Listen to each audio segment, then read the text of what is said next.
Trao đổi với Tuổi Trẻ, lãnh đạo Trung tâm Bảo tồn Di sản Văn hóa Thế giới Hội An cho biết sáng 7 tháng 11, các quầy vé tham quan, các di tích nhà nước và tư nhân trong phố cổ Hội An đã mở cửa và thu hút rất đông khách tham quan.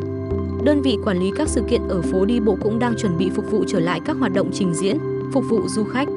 Trước đó, từ trưa ngày 27 tháng 10, cơ quan quản lý các sự kiện ở phố cổ Hội An ra thông báo tạm ngưng các hoạt động. Mưa lũ lớn từ thượng nguồn đổ về khiến mực nước ở Hội An dâng cao, đỉnh điểm là ngày 31 tháng 10 các di tích ngập sâu trong lũ lụt lịch sử.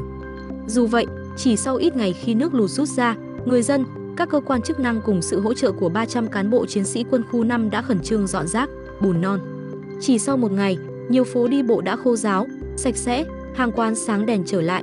Ngay trong những ngày quầy vé, văn phòng hướng dẫn tham quan cùng các sự kiện chưa mở cửa trở lại nhưng rất đông khách du lịch cũng đổ về tản bộ, ngắm phố.